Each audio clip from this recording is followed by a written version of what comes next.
How's it going, everybody? GodBaer here. Once again, thank you for clicking into one of my videos. We are back on NCAA Football 25, our Washington State Cougars Dynasty, Episode 2.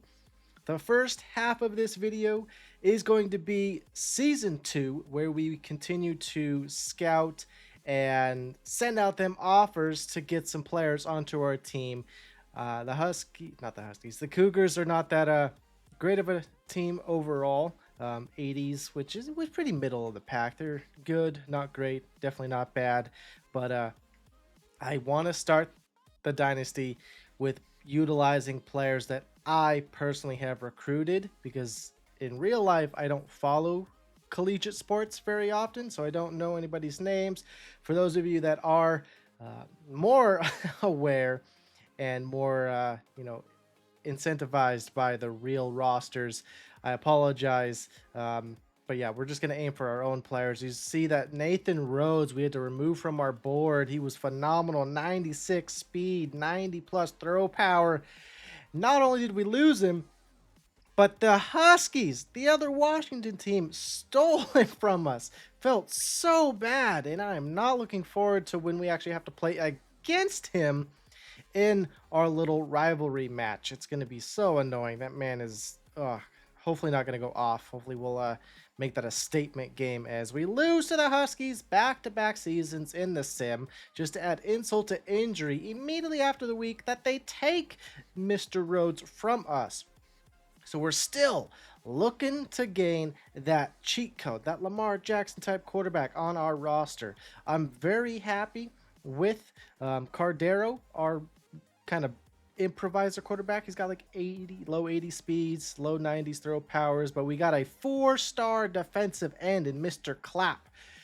Going to be very nice to have him. Another 4-star in Miguel, and finally our first mobile or scrambly quarterback on our roster, just to make sure that we have one of them on the team so we can utilize more read options and speedster type quarterback plays, not so much of a pocket passer, even though Cordero again has mobility. It's not like he's slow.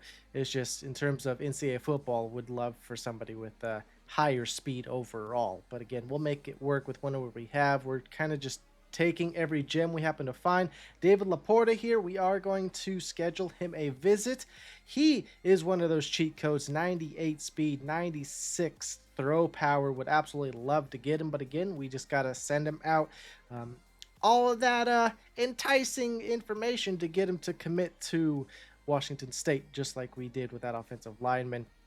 Continuously finding gems and not gems. Busts are definitely going to be filling our board for that week, but we are going up against ranked Virginia Tech. They beat us again. First sim as Laporta on the team with another offensive lineman, just to bolster that front five. I want to be able to run the ball tremendously well, because I am a run heavy player in general. I was in Madden. We'll see if that's the same way in NCAA football, see if the collegiate aspect alters that at all, but we definitely need to get some beefy boys and some run stoppers on that defensive side as well. Can't be too offensively heavy as we had another offensive lineman. I need to remember that defense wins championships as Gunnar Stockton from Georgia wins the Heisman. And we're going to be coming up on a game in about 4 more minutes. If you guys want to jump to it, I should have mentioned this earlier, but the first game of the season 3, that is going to be at 8 minutes and 42 seconds. So apologize for mentioning that 4 minutes into the video. But if you happen to still be watching at this point and you just want to skip to the first game of season 3, which is our first season where we're going to be playing every single game, it's going to be at 8:42. But we're going to continuously get more commits on the team, back-to-back tight ends, actually. And now the hard part where we're simming, and we got to persuade some players. And junior returning running back would have been phenomenal to have, but he says, nah, I'm good. We do get middle linebacker in Ukda. I'm gonna go for his first name for the remainder of this series until he leaves. A lot of players, obviously, NFL rosters are 52, 53. NCAA rosters are 85. So a lot more names and a wider variety of names. So there's going to be a fair share of people or players that we have on our team that we're going to be calling by their first names and not last names. But again, we are just filling the roster with some 2-stars. You're going to see a lot of commits this week as, again, some of our players are leaving. I want my roster to be the team that I built, so I am purposely just trying to stack it with an abundance of 2-stars to make sure that there's no holes in any roster positions. And overall, for our class recruited, we're going to be, I believe, in the 50s, if not 60s, a little bit lower. We didn't have the 23 3-stars like we did last time, down to 16 in terms of 3-stars, but we did have more 4-stars.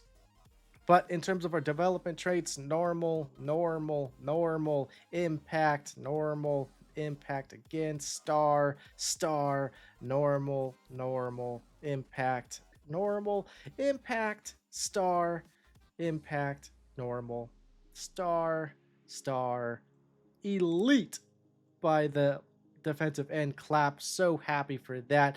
And then Miguel Jaquez, defensive tackle, is going to be our lonesome true freshman starter on the defensive side of the ball. Actually, just on the team in general. In season 2, technically we had a true freshman in terms of our kicker, which will now be turned punter for our real playthrough of season 3. But yeah, we're only going to have one true freshman starting, which is going to be defensive tackle 4-star Miguel Jaquez. Majority of our newly recruited freshmen are going to be red-shirted. And again, I'm trying to build the team for the future while still playing the players that I added to the team the best I can. Mr. Mateer, the quarterback, I believe is a junior or a senior. He is a low 80 overall and better than Cordero. Obviously, redshirt freshman, but we are going to be playing and starting him because we want to, one, see how he does, see how our players started, because, again, this is everybody's first opportunity to play after their red shirts of the first class that we recruited, so we want to get out here and actually play with them. We don't want to sim any of their careers. Whoever I added to the team through the recruitment process, I want to play with them. I want to see what I can do with them, see what they're truly capable of by putting them, in my own hands in terms of the controller type of thing. And hopefully everything goes well. But we're going to be finishing up with our red shirts again, regardless of their overall. If we added them to the team and they're not going to be starting, they are receiving a red shirt, which is absolutely everybody, other than the exception of this strong safety, just because the depth was a little bit low. And, third string, only a 59 overall, might as well just keep him in there. But starting season 3, you're going to see that we're going to go after a lot more 4-stars. First season, I don't think we went after a single or got a 4-star recruit. I'll say that. We might have went after a couple very early on, but they received scholar authorship, so we dropped them. But now we're going up against a 68 overall FCS East team. And if everything goes well, this should be an absolute blowout. I want to just showcase the team. Again, pad some stats, see how everything feels out. This is my 3rd overall game in terms of playing NCAA football. I did play around and try to figure out what my favorite playbook is offensively and defensively. So ultimately, that was probably equivalent to 2 full games. I, started with LSU's offensive playbook. It was pretty good, but I only do coach suggestions. I do not choose my own plays. Yes, I am the head coach, but I don't want to do my own personal plays. Otherwise, I feel like I'm going to, I don't want to say dominate, because one, it's a new game. Everybody, along with myself, is trying to figure out what works, what doesn't, and just ultimately get better at the game itself. But if I do choose my own plays, non-coach suggestions, everything is going to be that much more easy, because you can pinpoint exactly what you need at exact the right point of time. But again, so coach suggestions is a little, it takes the full control out of my hand in terms of like purely dominating to the maximum potential that I can as a user controlled team aspect. But outside of that, we are playing against, again, 68 overall squad against our 83, 15 team overall difference as we get bailed out with an unnecessary roughness, attempting to get our very first touchdown, which Henderson, thank God, gets there. If I would have failed and bailed out right there, because the kicking is so hard, especially since we have prioritized a power kicker who has 69 kicking accuracy. If I'm off even by a little bit on that side to side, I am missing the field goal regardless. I can be off by like a centimeter. And in terms of in-game arc, I'm going to miss that damn thing by like 10, 15 yards. It is absolutely ridiculous. But we are going to finally take a lead, which hurts to say. It should have been way sooner against an FCS team. I was hoping they weren't going to score at all. But their offense is really aggravating. We're going to get a lot of tackles on the defensive side of the ball as I completely whiff on one there. The computer is very, very good, as you see them right here, about avoiding contact. I don't know what it is. I've played 8 games through this season already, and I will briefly discuss how I feel about the Heisman difficulty. I know episode 1, I did show that it was all American. I did alter that to Heisman because I wanted things to be difficult and force myself to learn the hard way as Circle was wide ass open. But again, I get carried away, and thank God Mr. Group Elite Development tight end there catches that one in front of the DB and uses that big body to come down with it to keep our drive alive. And I'm loving these RPOs. The wide receiver kind of pop passes are phenomenal. It's going to make sure that our accuracy stays high, and if I feel like I'm having a rough time reading the defense, I can just hit him with a pop pass and at least get some yards and make Cordero look good up until he truly develops past his freshman year here. And at that point, I can kind of trust his arm and what his player itself is capable of doing and for his performance there, and putting the balls on the money and getting them over DBs and things like that. But the offensive side of the ball is a little difficult. I don't know what it is against the interior defensive linemen of the Heisman difficulty, but it is almost impossible to take inside zones or dives past them. You cannot hit RT and try to sprint with turbo past the defensive linemen, because they will block shit and tackle you for no gain, if not only 1 or 2 yards every single time. So as I throw up a ball here and it does not work, so I'm punting to an FCS team. Absolutely ridiculous. Yeah, running inside against those defensive tackles, they block shed ridiculously. They will get on you as soon as you get to them, and it's absurd, to be honest with you.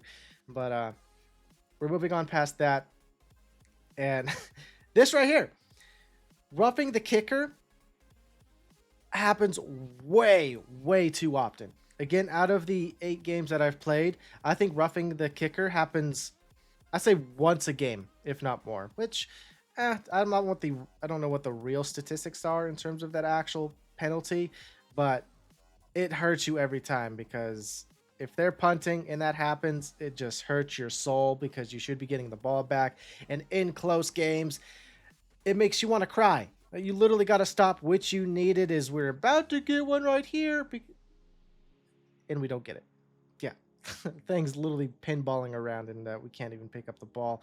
But we are going to go ahead and get some sacks here with Mr. Rice out there. One of the few players I don't mind playing. He's an 80-something overall redshirt sophomore defensive end.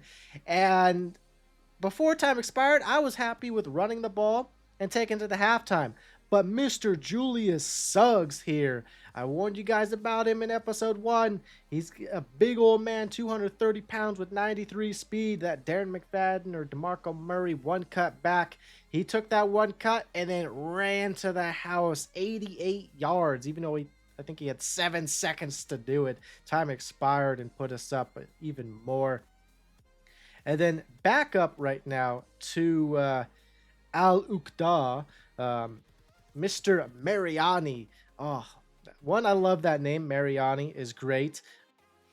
Other than that, though, absolute stud. He's 6'2", 241, more of a prototypical linebacker size. Mr. Uqda is like barely 220, I think. He's definitely more like a safety. I thought that was going to be a phenomenal pass. It looked good, just a hair overthrown. We do get a 4th and 18. Don't ask me why I went for that. I know it's an FCS team, so I just wanted to attempt it.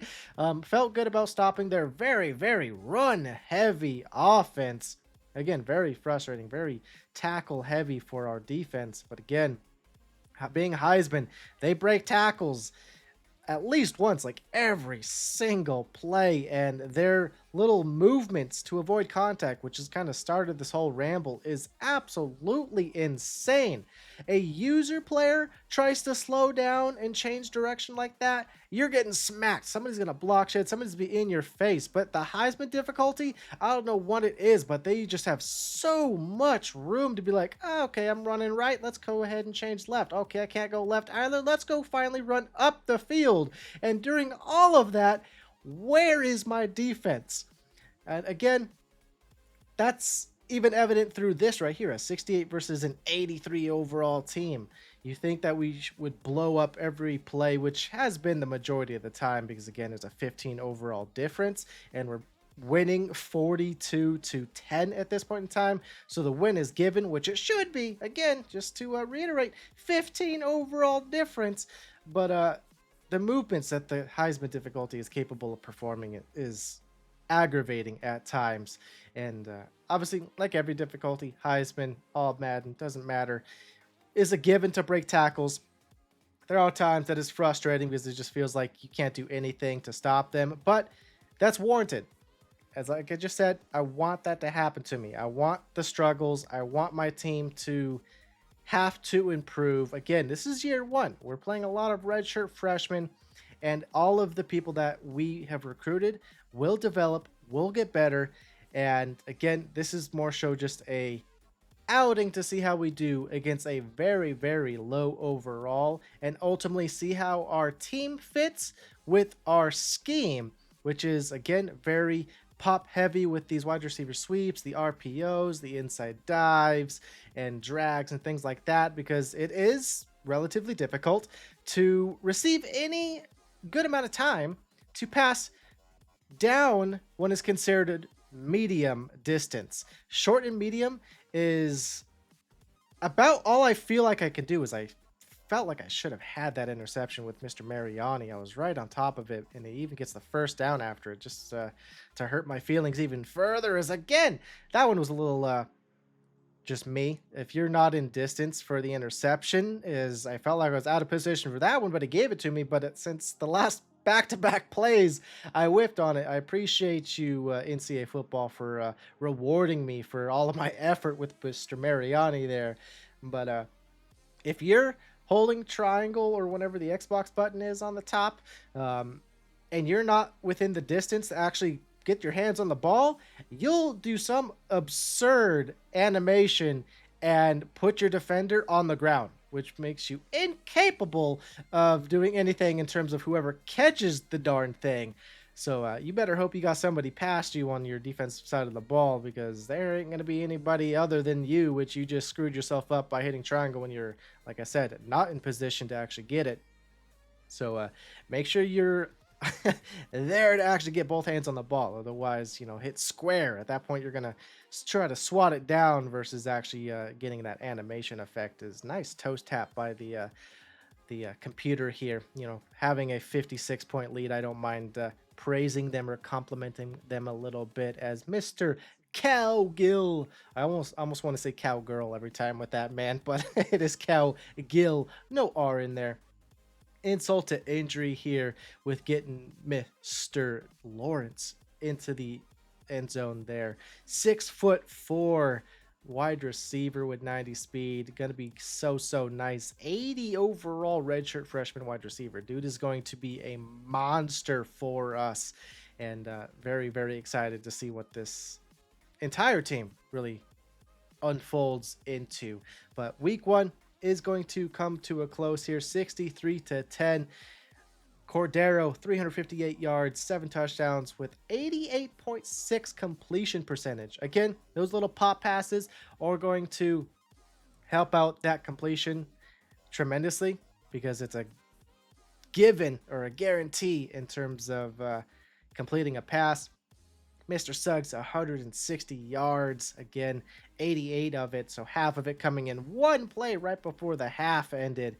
And I'm happy with how the team played. Obviously, against a 68 overall, so we'll see how the rest of the weeks and games go. But very nice outing. Mr. Rice, 5 sacks. Mariani with the only interception. Cordero with Pac-12, even though it's only Oregon State in there with us. Going to wrap up this video. Hopefully you guys enjoyed. If you did, please hit the thumbs up. Let me know in the comment section. Until next time, everybody, GodBaer out.